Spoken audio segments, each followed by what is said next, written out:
Iran America మధ్య జరిగే శాంతి చర్చల్లో అణ్వాయుధాల అంశం ప్రధానంగా చర్చకు రానుంది.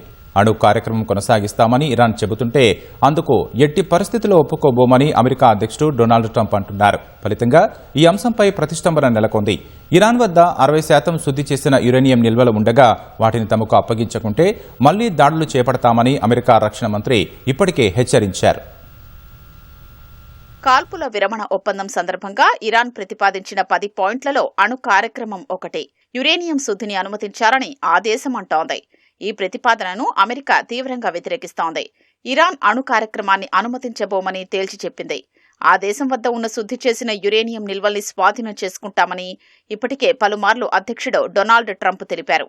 అయితే అది సాధ్యమయ్యే పనేనా అనే అనుమానాలు వ్యక్తమవుతున్నాయి. ఇరాన్ వద్ద 60% శుద్ధి చేసిన 440 కిలోల యురేనియం ఉన్నట్లు అంచనా. అణ్వాయుధం తయారు చేయాలంటే 90% శుద్ధి చేసిన యురేనియం అవసరం.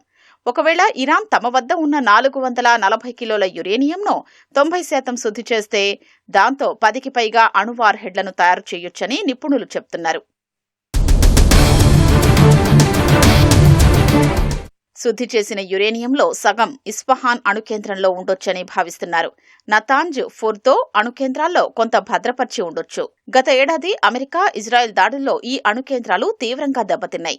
శుద్ధి చేసిన యురేనియం ఎక్కడుందో తెలిసినా దాన్ని స్వాధీనం చేసుకునే ఆపరేషన్ను అమెరికా చేపట్టగలదా అన్న ప్రశ్న ఉత్పన్నమవుతోంది. ఇది అత్యంత ప్రమాదకరమని నిపుణులు చెప్తున్నారు. గతేడాది జరిగిన దాడుల వల్ల యురేనియం నిల్వ చేసిన సొరంగాల మార్గాలు మూసుకుపోయినట్లు భావిస్తున్నారు. ఫలితంగా అక్కడికి చేరుకోవడానికి భారీ యంత్ర సామాగ్రిని తీసుకుని వెళ్లాల్సి ఉంటుంది.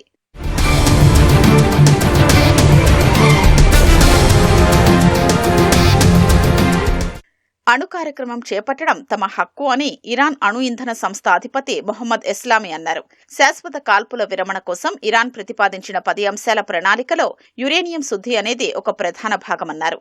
అయితే దీన్ని అంగీకరించడానికి అమెరికా నిరాకరిస్తోందని ఎస్లామీ పేర్కొన్నారు. ఇరాన్పై శత్రువులు విజయం సాధించలేరని తెలిపారు.